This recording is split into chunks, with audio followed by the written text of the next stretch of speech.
Hello বন্ধুরা, তো অন্নপূর্ণা ভান্ডারের একটা নতুন সমস্যা নিয়ে আমি আজকে ভিডিওটা করছি। সেটা হচ্ছে এতদিন ধরে স্ট্যাটাস চেক করা যাচ্ছিল না, কাল থেকে স্ট্যাটাসটা চেক করা যাচ্ছে। তো স্ট্যাটাস চেক করার পর অনেকের অনেক রকম সমস্যা দেখা দিচ্ছে। যেমন কারোর দেখাচ্ছে অ্যাপ্রুভ কিন্তু টাকা ঢোকেনি, কারোর দেখাচ্ছে প্রসেসিং, কারোর আবার দেখাচ্ছে পেমেন্ট ফেলিওর, আবার কারোর দেখাচ্ছে রিজেক্টেড।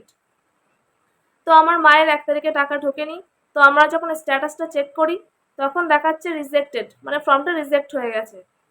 তো আমরা ভাবছি কি করব, কি করলে সমস্যা থেকে বার হওয়া যাবে। তো তখন আমি একটা ভিডিও দেখতে পাই, সেখানে দেখাচ্ছে যে এই সাইডের নাকি একটা প্রবলেম চলছে, যার জন্য রিজেক্টেড দেখাচ্ছে। আবার নতুন করে স্ট্যাটাস চেক করলে কারণ নতুন পেজ ওপেন হচ্ছে, নতুন ফর্ম ওপেন হচ্ছে, আবার কারো কারো দেখাচ্ছে আন্ডার ইনকোয়ারি।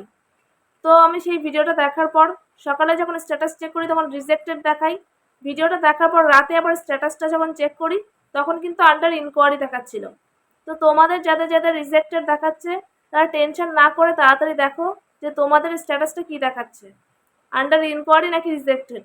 যদি আন্ডার ইনকোয়ারি দেখায় তাহলে অবশ্যই কমেন্টে জানাবে তোমাদেরও আন্ডার ইনকোয়ারি দেখাচ্ছে। তো সাইডের কোনো সমস্যার কারণে এমন দেখাচ্ছে, যদি আন্ডার ইনকোয়ারি দেখায় তাহলে কিন্তু তোমাদের ফর্মটা আবার প্রসেসিং চলছে, আবার কিন্তু তারা ইনকোয়ারি করছে।